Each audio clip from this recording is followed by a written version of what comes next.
Hey everyone, welcome back to another video. Today we are reviewing an auto show held in London, Heavy Bike Auto Show. The video is originally made by motorbikes, so make sure you subscribe to the channel, subscribe my channel. So let's watch the video till the end. Let's go.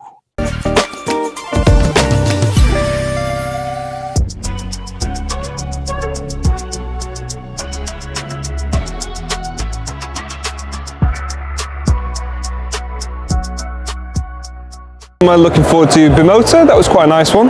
Yeah, that looks quite interesting. We'll check that out. Plenty of new stuff to see on the KTM stand. The new 3 Adventure R, the SMC version as well. This one's the 125. Then we've got the new 1390 Super Adventure. You can get that one with an automatic box in the Evo version.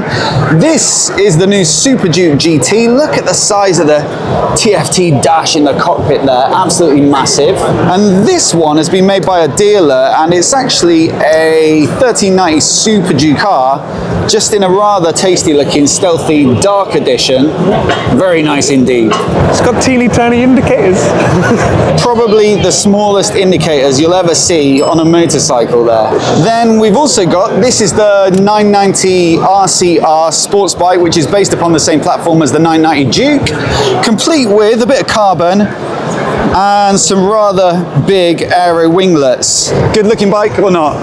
No, it's got the mandibles again. It's a bit insect-like, but yeah. Probably a key competitor, well definitely a key competitor for that KTM is the new R9 from Yamaha. And I'd say, in the flesh, it's quite a bit nicer looking than the KTM. Agree?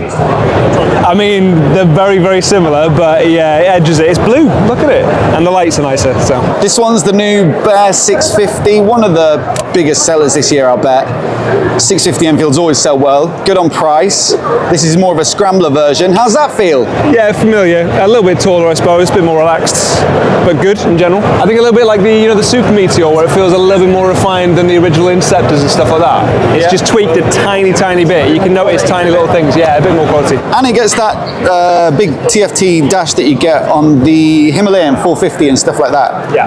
Nice little details, a little Bear. Love the colour. You like the colour? I prefer there's definitely a more vibrant option, the green and red. That'd be my pick. But yeah, it's cool. Ducati stand just here. They yesterday announced the new X Diavel V4, which looks really, really cool. But I assume there wasn't time to get one over here to London to display on the stand. So nothing particularly new of note here, although we do have some of the new scramblers on the stand. So this is a limited edition Rizoma model with some fancy bits on it. This is the new Full Throttle, which is a little bit flat track inspired. It used to be loud and red, but now it's a bit more stealthy and black and gold. And then this one, I believe, is another dealer custom, which I really like actually, Marlboro inspired. And I really do like that paint job. I think it looks perfect on the little scrambler. Which one would you go for though, mate? The Rizoma, the black, Full Throttle, or this custom? Rizoma all the way. Yeah, when it comes to custom parts, it's got to be the way to go. So it makes sense they've made the best one. Now, this is a bike I saw a few months ago at the NEC for Motorcycle Live. It's a Z900 RS, but they've given it for 2025 this matte black and grey paint job, which, I don't know, I posted it on Instagram and some people said it was maybe a bit boring compared to the other paint jobs they've done on it, but I really do like it. A bit of gold on the wheels, a bit of gold on the fork. Very nice indeed. Now we just thought we'd stop off at Bimotor, which is part of Kawasaki, so it's on the edge of the Kawasaki stand. But like Tim said earlier, one of the bikes is really quite interesting. I mean, arguably they're all interesting. They always have some unusual design features, like that adventure bike they've announced with the signature suspension system, this KB4, which is beautiful, and it's got the air ducts running all the way through the bike. But the one that we did want to stop off and look at is this KB998, which is their homologation special for going back into World Superbikes. As you can imagine, being a homologation special, it's very expensive. It's I think it's up near the limit of what they can charge at around 36 grand. But despite largely being based upon the Kawasaki ZX-10RR, it does have one unusual feature, which is that the aero winglets, so the aerodynamics, are, I guess, adaptive. So they respond to changes in speed, I guess, or acceleration or braking or cornering in order to optimize the flow of air for any specific scenario. And you can see actually looking at the winglets on the front there, they sort of pivot, so they're electronically actuated. Is that interesting, Tim, or am I just a nerd? I find it interesting. Thanks, mate. Over at Suzuki, we've got the new Supermoto, and then the DRZ or Z4S, which is more of a trail bike. And this might be the ultimate green laner, actually, because it's got enough punch to get around on the road, but also, you know, a fairly off-roady spec that should make it decent off tarmac. Fancy you go on that one? Yeah, I want one of them. That is the bike I want next. Would you take that or the new KTM 390? I'd probably go with this one, but because of maybe reliability, I just feel like this one's a bit bomb. Yeah, it's bomb-proof in it. And if you get it serviced by Suzuki, what was it? Oh, like 7 years, wasn't it? Here we go, mate. Up to 7 years warranty. How does it work? Book in for your Suzuki qualifying service. Let our trained Suzuki technicians do the work. Get warranty cover to your next service for all Suzuki bikes up to 7 years old or 70,000 miles. Now, I filmed this one at the factory a couple months back, but what a beauty. It's the new Bobber TFC over on the Triumph stand. Clip-on bars, Öhlins fork, fully adjustable, Brembo style Lemma brakes. It gets its own dedicated paint job on the tank, a bit of TFC badging in the cockpit, floating seat as per usual with the Bobber, and an Akropovich exhaust system, and an Öhlins shock as well. Very, very, very, very nice. And actually on price, mate, what would you say? What would you pay for a special edition? On this one, I don't know. I'm guessing 16 grand. Is it close to that? Oh yeah, I thought you were going to say more. Yeah, it's about that. 17,195, which is, I'd say, a bit less than what you'd probably expect to pay for other limited editions. I don't think it's that bad, especially considering it's not just a paint job, mate, and a badge. You actually get some better spec. It's got some big indicators, and that's not enough custom for me, I'm afraid, but we'll let it off. Too big. More recently, though, they've announced an updated version of this, the Speed Triple 1200 RS, and I've got to say, seeing it for the first time in the flesh, this is one nice looking bike, isn't it, Tim? It's a real beauty. Love that new paint job. Thoughts? Yeah, it's the best looking one I've seen to date. Yeah, I'd agree. It's a big improvement over the visuals on the last one, I'd say. But also, in terms of spec, there's more power, more tech. But I think the biggest improvement was that the previous gen was often criticised for having quite firm suspension, whereas this one gets a similar semi-active electronically adjustable system to what was available previously on the half-faired RR model. That should mean better suspension response in more scenarios, so hopefully a bit more comfort without compromising on performance. And actually, it's the latest gen Öhlins Smart EC3 system, which is about as good as it gets. Now, this might be another opportunity, Tim, for you to say whether I'm a nerd or this is interesting. But the way this new Smart EC3 system works is that you don't go in and change parameters like damping and stuff like that. You just change stuff like mid-corner support or braking support. So you're more so telling it what you want it to feel like in certain circumstances without having to have the technical knowledge of like how changing the damping will affect its feel at that part of the ride. Interesting? No, it's not. You can't see Tim's face. He says yes. Oh yeah, fascinating. The only compromise, as with all of these updates, when you get more stuff, you have to pay for it, and so it is quite steep now. I think this one is up around 18 grand. It's similar in price to what the RR model was, which has been discontinued because I don't think it was selling that well because of the more aggressive riding position with the clip-on style bars. This, with the flat bars, a lot more versatile, I guess, and probably more people's cup of tea. And so yeah, it's now a one bike lineup, but you do have to pay a bit more for that naked version. This is one of the bikes from the Triumph factory museum, I think. Tom Cruise is apparently You'd have thought he'd have the money to look after it a bit though. Maintain the damn thing. Got a few bullet holes in there. Now, stood by a bunch of lids, it's probably a good time at which to give a massive shout out to today's video sponsor, and that's Flying Eyes. Now, Flying Eyes make these phenomenal spectacles that are made from their own special material called resilimide that makes them all bendy, and they're very thin at the arms as well. So when you are wearing a lid, they just slide in really easily, very comfortable, and they also wrap around the contours of your head so they don't really create pressure spots. If you've ever had those intense headaches you can get from wearing glasses on the bike or sunglasses as well, they've got both, then these are a perfect way to eliminate that and give you a much more pleasant experience, I'd say, on long motorcycle rides. So look, a massive thanks to Flying Eyes for their support.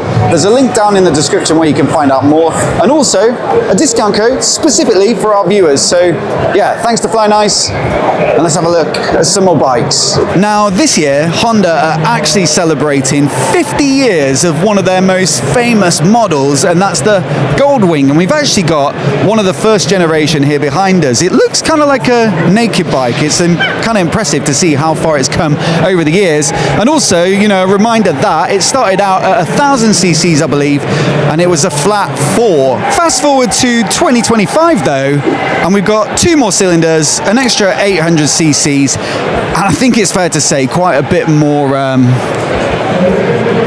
plastic on the bike. It's a big old thing. Still one of my favorite bikes I've ever had the pleasure of borrowing over the years doing this job. I absolutely love riding a Goldwing every time I get one. It's got all the gadgets, all the comfort, love that big smooth engine as well. And this one gets this really quite, I'd say daring paint job, at least for Honda anyway, to mark the occasion of this 50th anniversary. So it's a gold finish with some brown panels that give it a bit of a station wagon look. But I think they had to do something, you know, a bit interesting for a 50th anniversary, and so it definitely, for me anyway, hits the mark. I should also add, it's now Euro 5 Plus compliant.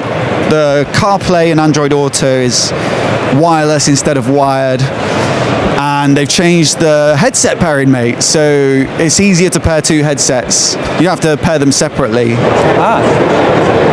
Even you sound bored by that bit. Elsewhere on the Honda stand, we've got the GB350S, which costs £3,949 for a little nice single cylinder.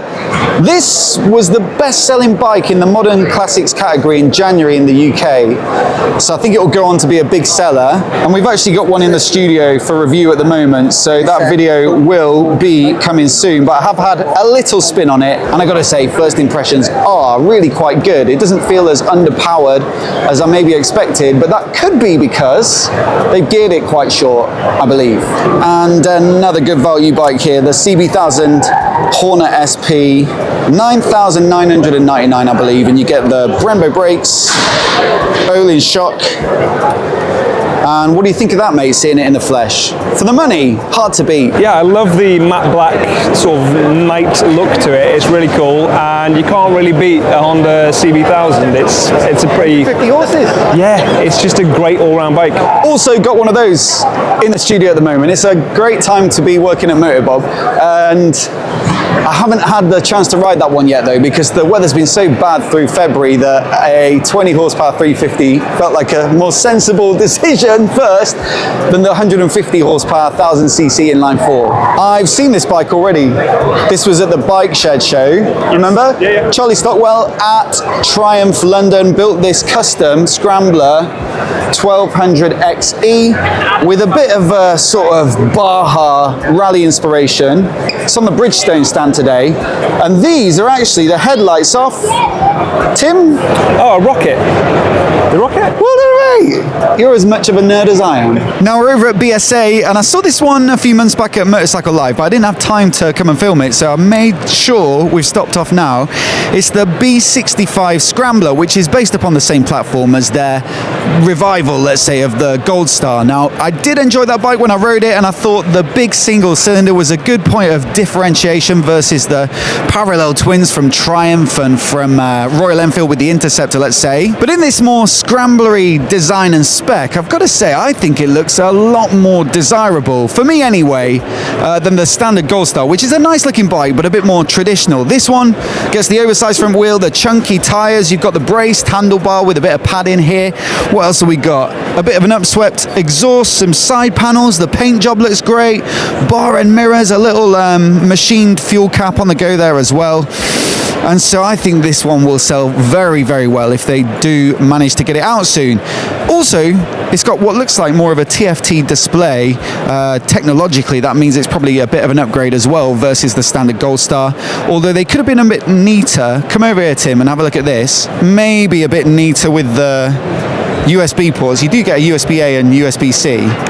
But maybe just one would have been better on the side of the dash. Or maybe it's an accessory, who knows, but it's not that clean, is it? Now this stand is Crazy Horse. They're a dealer here in the UK that focus on some more interesting brands, like some alternative motorcycle brands like Norton, Indian, CCM and stuff like that. One of the things they've been doing for a while is converting Scouts into a more custom tracker build. And this one caught my eye because it's actually based upon the new 1250, and I haven't seen that many custom new Scouts since they introduced them last year. But yeah, the general idea is flat track wheels, so a little bit larger, the right tires, seat unit, nice and thin, fancy paint job, flat track wheel at the front, and a really loud exhaust. In fact, I've got a clip that I can insert now of one of their hooligan builds being revved up, and it was crazy.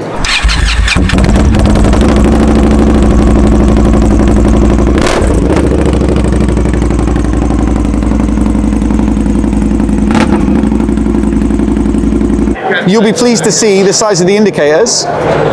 Can I even say, oh, look at that. It's just a suggestion of an indicator, is that one? But also, we rode the 1250 Scouts a couple of months back, was it? Yeah, of the things we've ridden recently together, that was one of those ones where I was like, yeah, I could see myself on this one.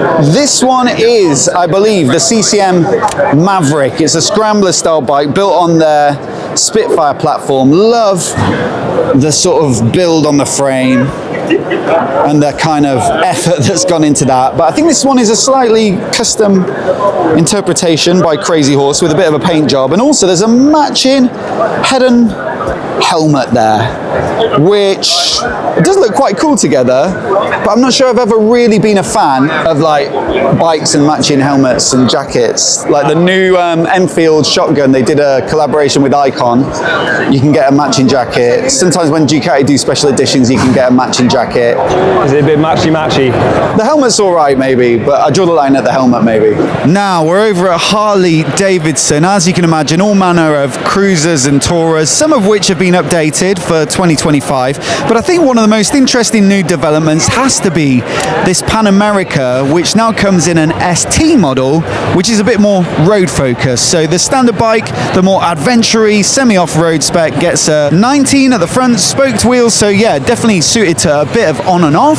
Whereas this one is 17 inches front and rear, cast wheels, a bit more sporty, kind of like Harley's equivalent of a Multistrada V4 Pikes Peak.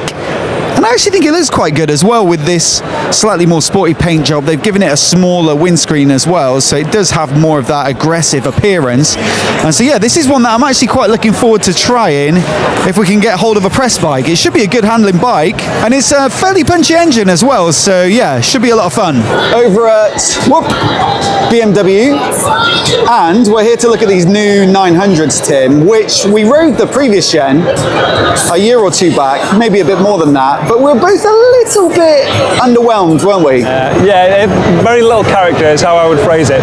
Yeah, and perhaps not as exciting as the spec sheet suggested with over 100 horsepower. But I'm hoping this new 2025 version will be a little bit better. They've given it lighter wheels, so it should be a bit more agile, more adjustability on the fork, a flatter handlebar as well for a slightly more aggressive riding position. And also, this doesn't have it, but there's the option of an Akropovich silencer in the accessories catalogue as well. They've done the same updates to the XR version as well. This is the F900 XR sort of tall sports tourer thing.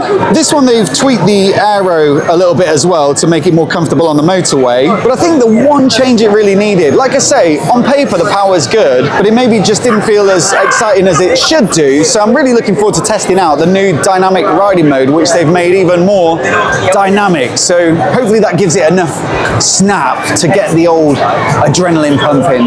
This though, well, for me is something really rather special. It's the new R12S, built upon the same platform, of course, as their R12 Retro. Another bike that we've tried out recently, really enjoyed it. Quick, good handling, good tech, good looking. But I think this one, which is of course meant to celebrate classic boxer powered sports bikes with this orange paint job, you know, it just has a little more X factor to the looks that perhaps almost justify the price tag. You see, it's over £18,000, which is a heck of a lot of money, but when you see it in the flesh, it really is quite something. And also part of it is that you get all of the options 719 stuff thrown in, like the bar end mirrors, the cylinder head covers, these reservoir caps, the levers, foot pegs, stuff like that. So everywhere you look on this bike, it just looks really, really well finished. And for me, yeah, possibly bike of the show. What was your bike of the show, Tim? Still the Bimotor for me. Very exciting.